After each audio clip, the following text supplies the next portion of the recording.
ఈరోజు భారతదేశం మొత్తం సర్ ఎక్కడ పెట్టిన సర్ ఈ సర్ అన్నది పశ్చిమ బెంగాల్ పూర్తయింది, బీహార్లో పూర్తయింది, కేరళ, తమిళనాడులో కూడా పూర్తయింది. ఈ సర్ మీద చాలామందికి అపోహలు ఉన్నాయి. ముఖ్యంగా ఈ ప్రతిపక్ష పార్టీలు పనిగట్టుకొని సర్ వల్ల ఓట్లను తొలగిస్తున్నారు, అది ఇది అంటున్నారు. కాదండి, సర్ అన్నది చాలా మంచి ఇది కార్యక్రమం. ఎందుకంటే చాలా దగ్గర ఇప్పటికి కూడా మనకి ఎప్పుడో 15 ఏళ్ళు 20 ఏళ్ల క్రితం చనిపోయిన డెత్ ఓటర్స్ కానీ, ఎక్కడికో వెళ్ళిపోయిన ఓటర్స్ కానీ, ఇక్కడ ఓటుండి ఇంకెక్కడో ఓటు ఉండే వాళ్ళు కానీ, డబల్స్, ట్రిపుల్స్, 4 ఉండే ఓటర్స్ కూడా ఉన్నారు. మనకు తెలుసు. అది తెలిసినా కూడా వాడు ఏంటంటే ఇక్కడ పోల్ చేస్తున్నాడు, అక్కడ పోల్ చేస్తున్నాడు. వీటిలన్నింటినీ చెక్ పెట్టడం కోసం కేంద్ర ప్రభుత్వం మన భారతదేశంలో అత్యంత ప్రతిష్టాత్మకంగా సర్ కార్యక్రమాన్ని చేసింది.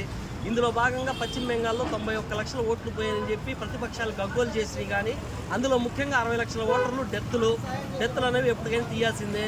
మిగతా 31 లక్షలు ఏంటంటే పక్క నుంచి పాకిస్తాన్ బార్డర్లో నుంచి పశ్చిమ బెంగాల్కి వచ్చిన వాళ్ళు, బంగ్లాదేశ్ నుంచి వచ్చిన రోహింగ్యాలు, ఇలాంటి వాళ్ళు ఏంటంటే డూప్లికేట్ ఐడీస్ పెట్టుకుని ఓటర్లు పొందున్నారు.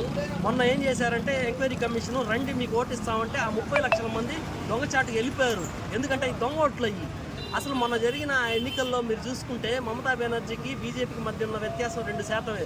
ఆ 90 లక్షల ఓట్లు కానీ ఉంటే వాళ్ళన్నీ పోల్ చేసుకునేవాళ్ళు. అంటే 1 కోటి దాదాపుగా 60-70 లక్షల ఓట్లు వాళ్ళకి అదనంగా వచ్చాయి. అంటే 4-5%తో గెలిచేవాళ్ళు వాళ్ళు.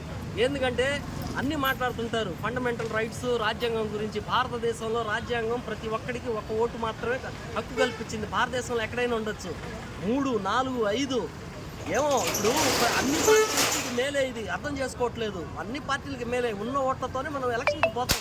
కాబట్టి అర్థం చేసుకొని ఈ సర్ కార్యక్రమంలో ముఖ్యంగా బిఎల్ఓలు మీ ఇళ్ళకి వస్తారు. ఓటర్ లిస్ట్ అనేది దాదాపుగా 0 అవుద్ది. 0 నుంచి స్టార్ట్ అయ్యి ప్రతి ఇంట్లో వచ్చి వాళ్ళు ఓటర్ని వెరిఫై చేసుకుని ఉన్నారా లేదని వాళ్ళ ఆధార్ కార్డు తీసుకుని సెల్ఫ్ డిక్లరేషన్ ఒకటి ఇస్తారు. ఆ డిక్లరేషన్లో ఏముంటుందంటే, నాకు భారతదేశంలో ఇక్కడ తప్ప ఎక్కడ ఓటు లేదు, నాకు ఇక్కడే చాలు, మళ్ళీ ఎక్కడ నేను నమోదు చేసుకోనని చెప్పి వాళ్ళు సెల్ఫ్ డిక్లరేషన్ ఇవ్వాలి. కాబట్టి ప్రజలు ప్రతిపక్షాలు చేసే మాటలు వినకుండా అందరూ సహకరించి మీ ప్రాంతంలో ఉండి మీకు ఎక్కడ కావాలనుకుంటున్నారో అక్కడ మీ ఓటును నమోదు చేసుకోవాలి. ఇది 100% ఇది పక్కాగా జరగద్ది. కాబట్టి ప్రతిపక్షాల మాటలు, ఎవరి మాటలు తీసుకోవద్దని చెప్పి మనవి చేసి సెలవు తీసుకుంటున్నాను.